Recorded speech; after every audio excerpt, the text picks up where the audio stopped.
الحمد للہ وکفیٰ وسلام علی عبادہ الذین اصطفیٰ اما بعد۔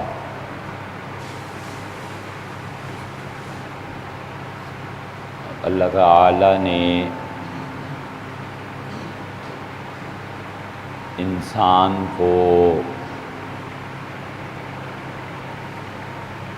دو چیزیں عنایت فرمائی ہیں۔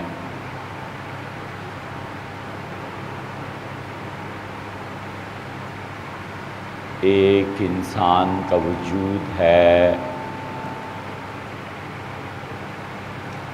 اور دوسرا انسان کا شعور ہے۔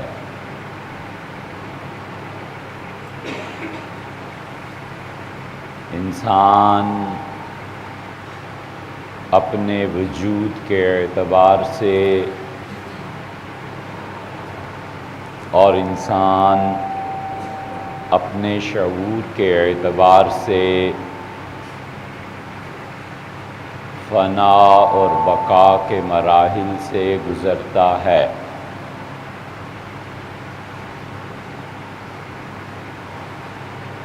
فطرت کا اصول ہے کہ اشیاء نمو پاتی ہیں۔ فطرت کا اصول ہے کہ وجود کا آغاز ہوتا ہے اور وجود کا آغاز آہستہ آہستہ بڑھتا ہے اور آغاز کے بعد وہ اپنے عروج تک پہنچتا ہے۔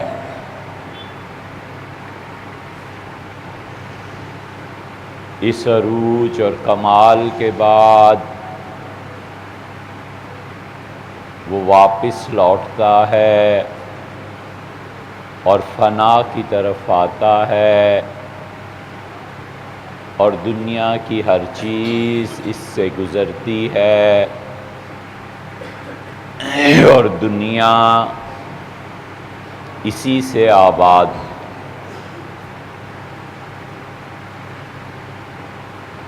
وجود کا ہونا اور وجود کا مٹنا، بقا کا ہونا اور بقا کا فنا میں تبدیل ہونا اور فنا کا بقا سے استفادہ کرنا، یہ سب چیزیں ایسی ہیں جو اس دنیا میں رنگ اور خوشبو اور فنون لطیفہ کو جنم دیتی ہیں۔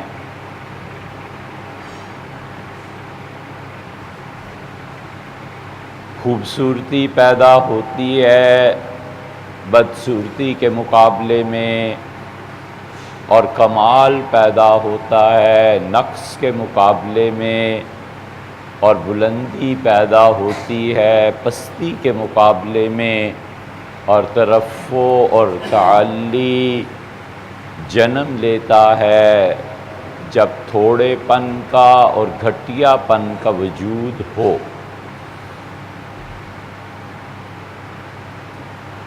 بس اللہ کی ذات ایسی ہے جس کے کمالات نقص کے مقابلے میں نہیں ہیں، اس کے کمالات حقیقی ہیں،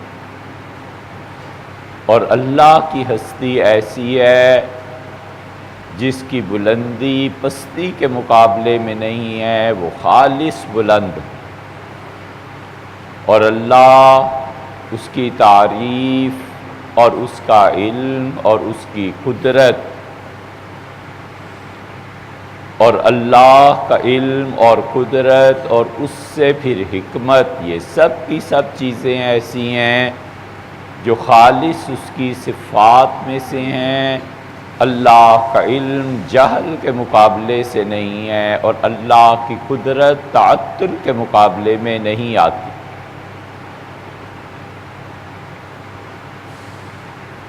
اللہ کی تمام صفات کامل ہیں اور یہ اس کی مخلوق میں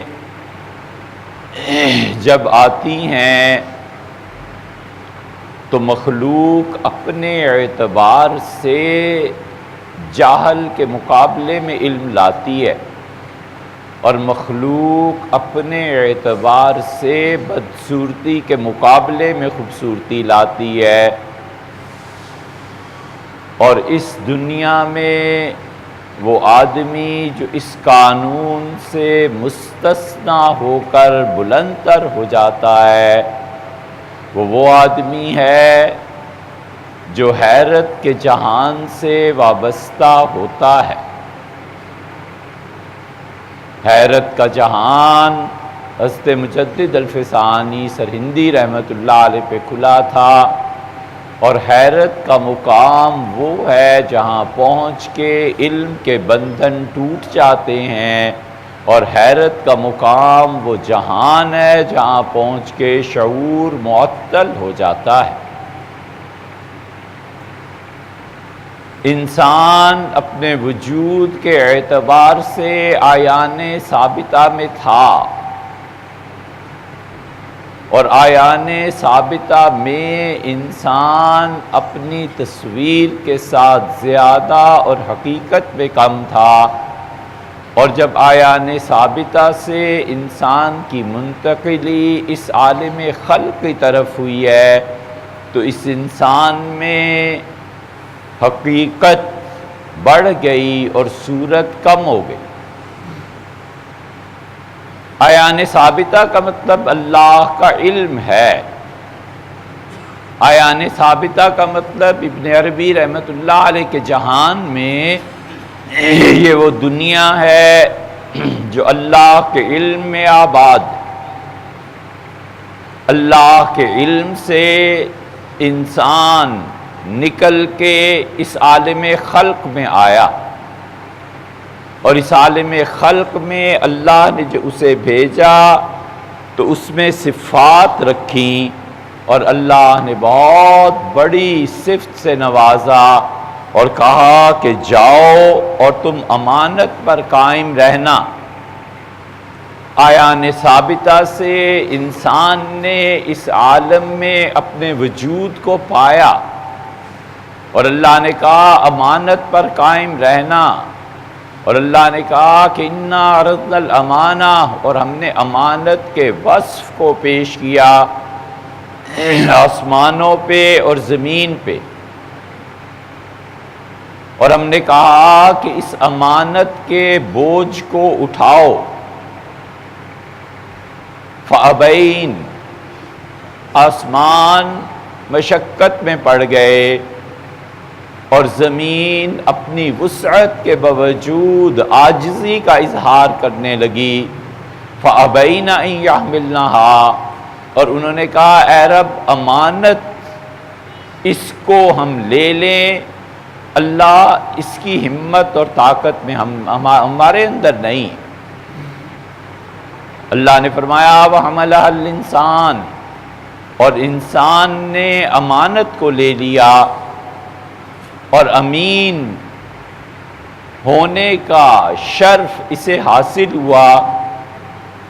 اِنَّهُ كَانَ ظَلُومًا جَهُولًا، اور انسان بے شک ایسا ہے جو اشیاء کو ان کے اصل مقام سے ہٹا دیتا ہے۔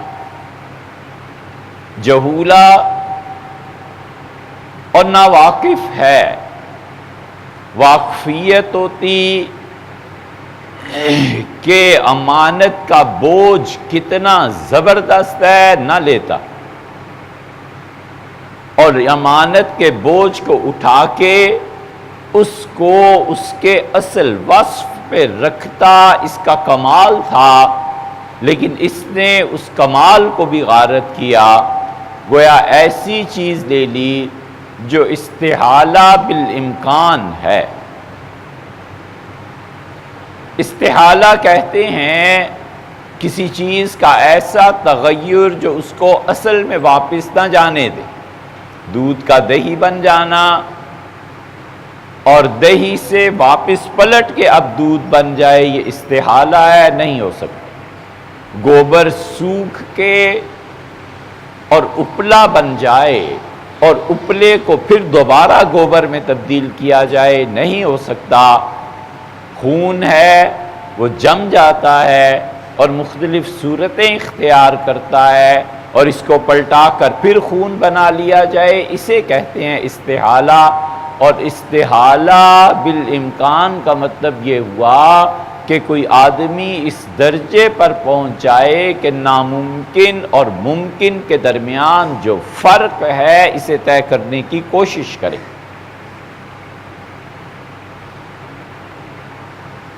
ہاں اور نہ، ان دونوں کے درمیان جو فاصلہ ہے اسے طے کرنے کی کوشش کرے،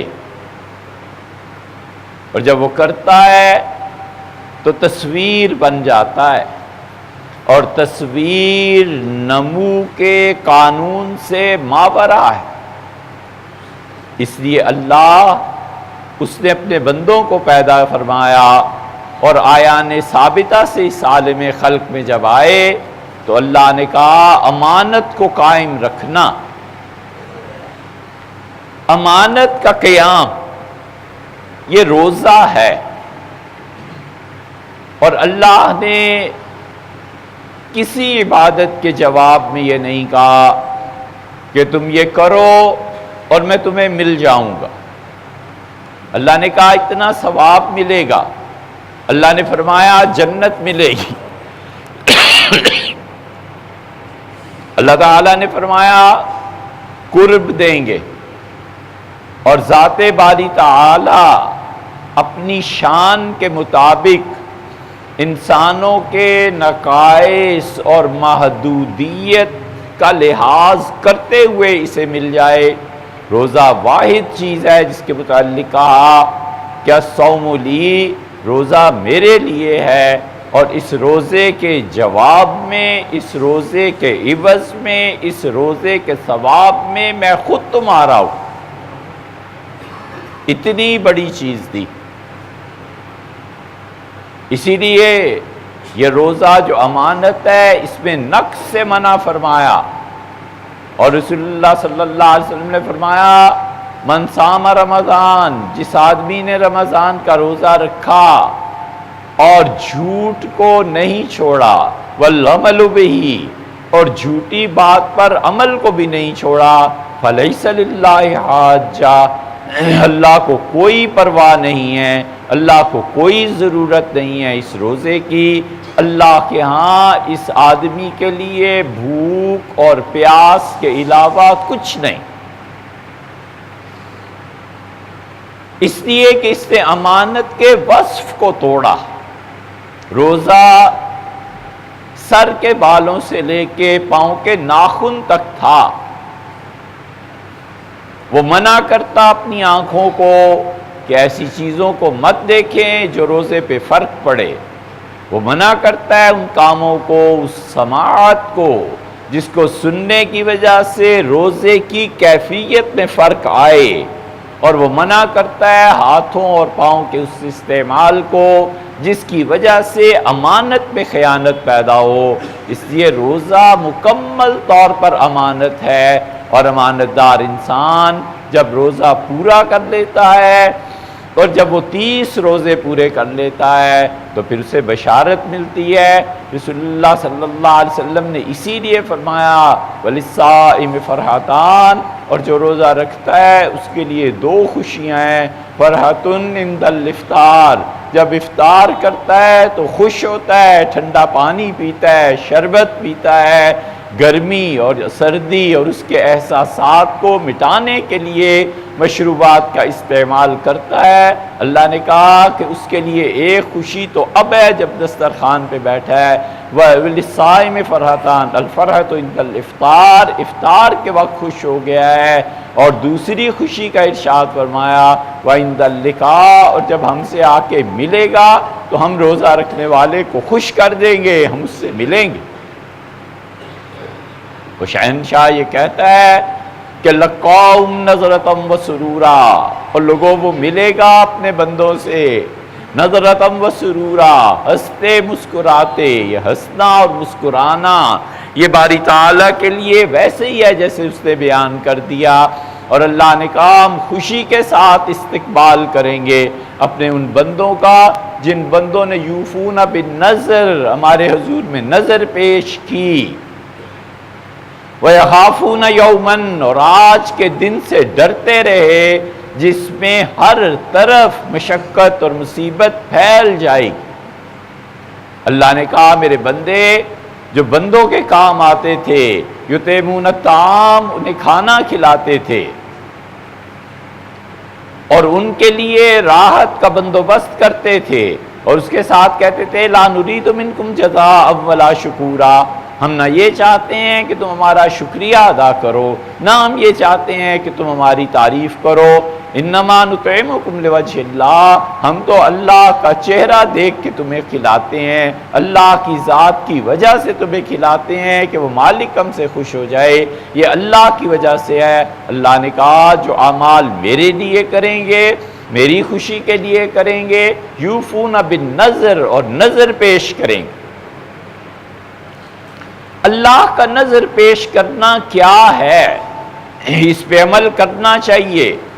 کبھی کبھی اللہ کو نذر پیش کرنے کا عمل یہ قیامت میں نفع دے گا، اور اللہ نے خاص طور پہ فرمایا یوفون بالنذر، وہ میری نذر پوری کرتے تھے۔ اللہ نے کہا جب حج پہ آؤ تو انہیں چاہیے فَلْيَقْضُوا تَفَثَهُمْ، آخری مرحلے میں پہنچ کر احرام کھولنے سے پہلے فَلْيَقْضُوا تَفَثَهُمْ، انہیں چاہیے کہ وہ ایک تو احرام کو کھولیں، اور طواف زیارہ سے پہلے انہیں چاہیے کہ اپنے جسم کے میل کچیل کو دور کریں۔ وَلْيُوفُوا نُذُورَهُمْ، اور جانور جو نذر کے میرے لیے لائے ہیں مجھے پیش کرے۔ وَلْيَطَّوَّفُوا بِالْبَيْتِ الْعَتِيقِ، اور انہیں چاہیے کہ اس پرانے گھر کا طواف کرے۔ اللہ کی نظر آدمی کبھی جبر سے مانتا ہے، اور ہر وہ دین اور مذہب جس میں جبر ہوتا ہے وہ بے دینی کو جنم دیتا ہے۔ اللہ کا کوئی نازل کردہ دین ایسا نہیں ہے جس میں جبر۔ دین برباد ہو جاتا ہے دو چیزوں سے، فرد کا دین اور قوم کا دین برباد ہو جاتا ہے دو چیزوں سے۔ جب دین مکینیکل ہو جائے، جب دین حساب و کتاب کی نظر ہو جائے، جب سونے کو تول کر قیمت لگا کے اور کیلکولیٹر پہ حساب کرے کہ اتنے روپے اتنے پیسے بنتے ہیں زکوٰۃ کے، اور فرض کر لو 10,246 روپے بنے تو 47واں روپیہ نہ دے۔ اللہ کا بڑا اچھا بندہ ہے جو کہتا ہے 10,246 ہیں، 10,000 اور 250 لے لو، 250 لے لو، کوئی نہیں، اللہ کی طرف چلا جائے، میرے ذمے نہ رہے۔ جس کو کہا جاتا ہے کہ نماز میں 13 فرض ہیں، وہ کہتا ہے تم 13 کہتے ہو، میں 15 فرض پورے کر کے اپنے مالک کو دوں گا۔ یہ آدمی ہے جو حساب و کتاب سے ماورا ہو کر اللہ کی خوشی کے لیے کام کرتا ہے۔ ایک قربانی فرض تھی اور اللہ نے توفیق دے رکھی تھی، کہتا ہے ایک اللہ میرا فریضہ ہے جو پورا کرتا ہوں، ایک اور ہدیہ پیش کرتا ہوں اپنے والد کی طرف سے، اللہ اسے قبول فرما لے، ایک اور ہدیہ پیش کرتا ہوں حضور صلی اللہ علیہ وسلم کی طرف سے، اللہ اسے قبول کر لے۔ پھر اس کے ایمان اور اس کا جذبہ ابھرتا ہے اور کہتا ہے میرے بچوں پوری گائے لے آؤ، میں جانتا ہوں اور میرا مالک جانتا ہے کہ اس کے حضور میں اس کے قرب کے لیے میں نے کیا کیا چیزیں پیش کی۔ 30 روزے رکھتا ہے، رمضان کے 29 اور شوال میں کہتا ہے چلو 6 اور رکھ لیتے ہیں، میرا رب خوش رہے، میرا مالک خوش رہے۔ دین برباد ہو جاتا ہے جب آدمی چکروں میں پڑتا ہے کہ اتنے فرض ہیں، اتنے واجب ہیں یہ، اور اس کو ایک ذرہ برابر نہ بڑھائے، بس یہ پورے ہو گئے پورے ہو گئے۔ وہ بخیل جو کہتے ہیں کہ اللہ نے فرض قرار دی ہے نماز، 4 فرض ہیں بس پڑھ لو، پہلے کی سنتیں فرض نہیں ہیں، بعد کی سنتیں فرض نہیں ہیں، اور نہیں جانتے کہ رسول اللہ صلی اللہ علیہ وسلم نے کیا فرمایا۔ بڑے بڑے دیندار اس معاملے میں پہنچ کے یہ بے دین ہوتے ہیں اور بخیل ہو جاتے ہیں۔ رسول اللہ صلی اللہ علیہ وسلم نے فرمایا جب ظہر پڑھو تو اس کے بعد 4 رکعتیں فرض کی پڑھنے کے بعد 2 سنتیں پڑھو، اور پھر 2 نفل بھی پڑھ لینا۔ اللہ اس انسان کو جو 4 سنتیں، 4 فرض، 2 سنتیں اور 2 نفل، یہ 12 رکعتیں پوری کرے گا، پروردگار جنت میں ایک محل اس کے نام لکھ دے گا۔ یہ بڑے بڑے دیندار 2 رکعتیں پڑھتے ہیں سنتیں، اور نفل کی کوئی اہمیت نہیں، نکل جاتے ہیں۔ کبھی تو آدمی پڑھ لے، 1 دن ایمرجنسی ہوئی، 2 دن ایمرجنسی ہوئی، کبھی تو آدمی پڑھ لیتا ہے کہ میرے مالک میری کوتاہی ہے، مجھے چاہیے تھا تیری عبادت کرتا، لیکن آج بس کچھ فرصت ہو گئی۔ اللہ اس لیے نہیں کہ فرصت دیتی ہے کہ تیرا حق ادا کرنا ہو نہیں سکتا، اس 2 نفل کو قبول کر لے۔ دین برباد ہو جاتا ہے جب آدمی اسے حساب و کتاب میں اس طرح سے لانے لگے، اور دین برباد ہو جاتا ہے جبر سے۔ کبھی جبر نہ کرے، جبر دین کو برباد کرتا ہے، جبر کے نتیجے میں سیکولرزم پیدا ہو جاتا ہے۔ اپنے دین کو اس سے بلند اور ماورا رکھے۔ اس لیے انسان جبر سے بڑھتا ہے اور نفس کو قابو میں کر کے ناگواری سے گوارا کی طرف چلتا ہے، اور پھر نظر پیش کرتا ہے۔ اللہ نے کہا انہیں چاہیے کہ میرے گھر میں آئیں اور نظر پیش کریں۔ نظر جبرن ہوتی ہے۔ مریض کو شفا مل جائے تو میں اتنا مال خرچ کروں، مسافر سفر سے واپس آ جائے تو اتنے پیسے دوں، بچہ امتحان میں کامیاب ہو جائے یہ پیسے دوں، اللہ اگر یہ عہدہ اور ترقی مل جائے میں اتنے دمبے ذبح کروں تیرے نام پہ۔ یہ سب کا سب جبر ہے، اور اللہ اس جبر کو اچھا نہیں سمجھتا۔ رسول اللہ صلی اللہ علیہ وسلم نے فرمایا تمہاری نظر ماننے سے کچھ نہیں ہوتا، اللہ نے جو تقدیر میں لکھا ہے وہ پورا کر کے رہے گا۔ اور آپ نے فرمایا یہ نظر جو جبر کی ہے، بخیل کا مال خرچ کرا دیتی ہے، اس کے علاوہ کچھ نہیں۔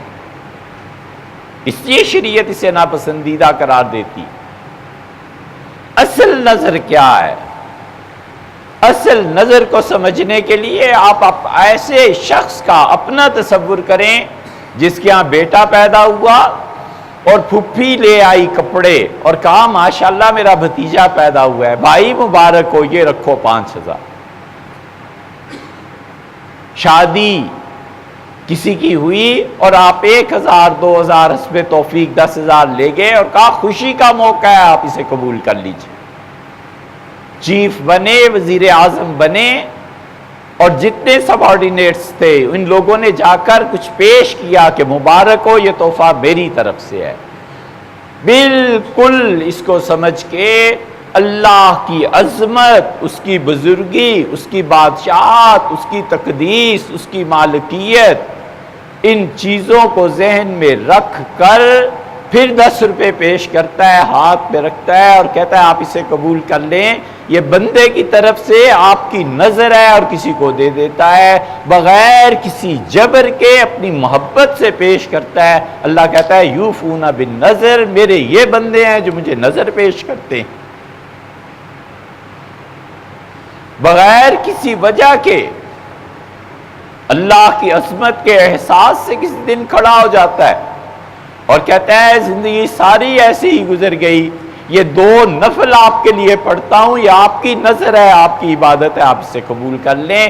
یہ ہے وہ نظر جو بغیر جبر کے ہے۔ اللہ کہتا ہے یہ پیش کرو میرے سامنے، میں بادشاہ ہوں، میں شہنشاہ ہوں، میرا حق بنتا ہے قربانی دیتے ہو، میں نے فرض کی ہے سال میں کبھی اللہ توفیق دے ایک آدھ بکرا دمبا لے کے ویسے ہی نظر پیش کر دی کہ اللہ آپ کی نظر ہے، نہ میرا کوئی بچہ بیمار ہے، نہ مجھے کوئی عہدہ لینا ہے، نہ مجھے کسی کو سفر سے خیریت سے واپس کی نظر ماننا ہے، مجھے کچھ بھی نہیں ہے، بس تیری ذات کا احساس ہے، اللہ یہ تیری نظر ہے، تو اسے قبول کر لے۔ اللہ کہتا ہے یہ آئیں گے جب میری نظر پیش کرنے والے میرے پاس، لقاؤں نظرتم و سرورا، ہم خوشی سے ملیں گے، ہم ان کا استقبال کریں گے۔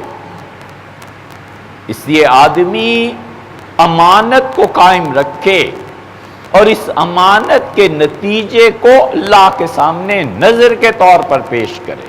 نفل روزہ رکھ لیا اور روزے میں پوری اپنی حفاظت کی اور شام کو کہا کہ اللہ یہ تیری نظر ہے، یہ تیرے لیے روزہ رکھا ہے اس لیے کہ تیری عبادت کا کوئی حق بندگی کا میں ادا نہیں کر سکتا، بس یہ ایک چھوٹا سا عمل ہے، آپ اسے قبول فرما لیں، اللہ اس کو قدر کی نگاہ سے دیکھتا ہے۔ امانت، سرکاری مال، عہدے، حضرت رسالت پناہ صلی اللہ علیہ وسلم نے صحابہ کرام رضی اللہ عنہم کی ایسی تربیت کر دی تھی۔ عبداللہ ابن مسعود نے کہا وَاخْتَارَهُمُ اللَّهُ لِصُحْبَةِ نَبِيِّهِ، اللہ نے یہ کچھ لوگ پیدا کر دیے تھے خاص طور سے کہ اس کے نبی کی صحبت میں جائیں اور اس رنگ میں رنگ جائیں جو نبی رنگ چڑھانا چاہتا ہے علیہ الصلوۃ والتسلیم۔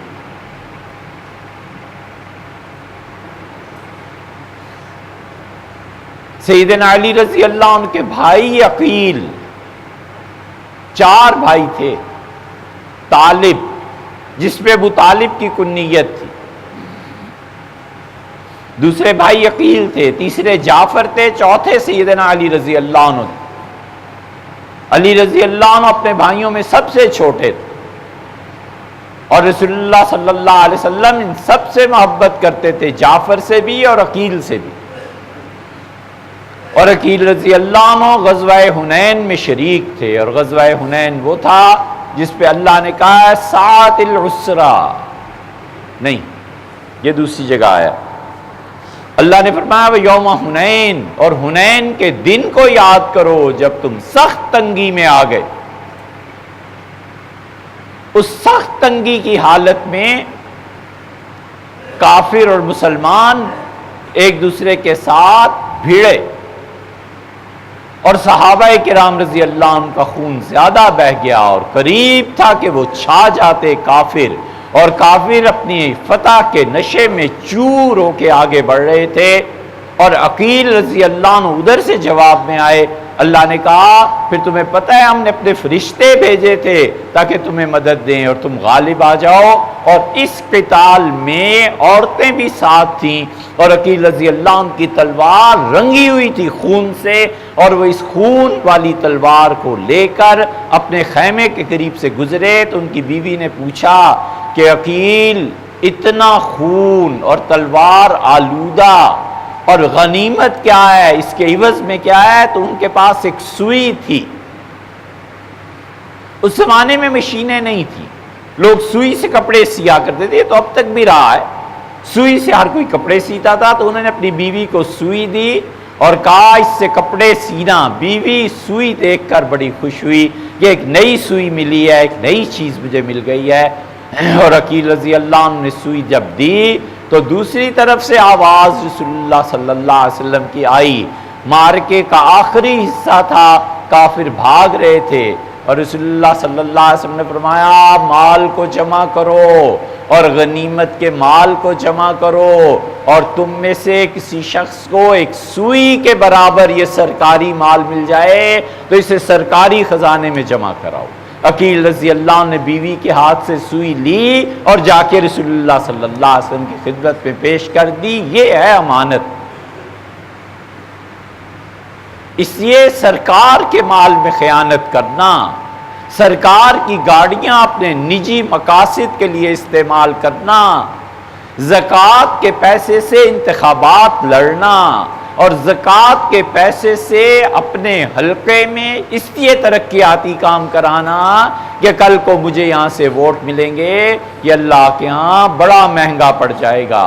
اللہ کے ہاں یہ سودا چکتا نہیں ہے، اور اللہ کے ہاں اس پہ سرکاری مال کے غلط استعمال پہ پکڑ ہو جائے گی، اور جہنم کی آگ صاف کرے گی سرکاری مال کو۔ ہوش کرنا چاہیے۔ اس لیے اللہ نے امانت کے وصف کو ذمہ رکھا تھا، یہ روزہ بھی امانت ہے، یہ سرکاری مال بھی امانت ہے، اور اللہ نے اس میں لوگوں کا حق رکھا ہے، ہمیں چاہیے کہ اس کا احساس کریں۔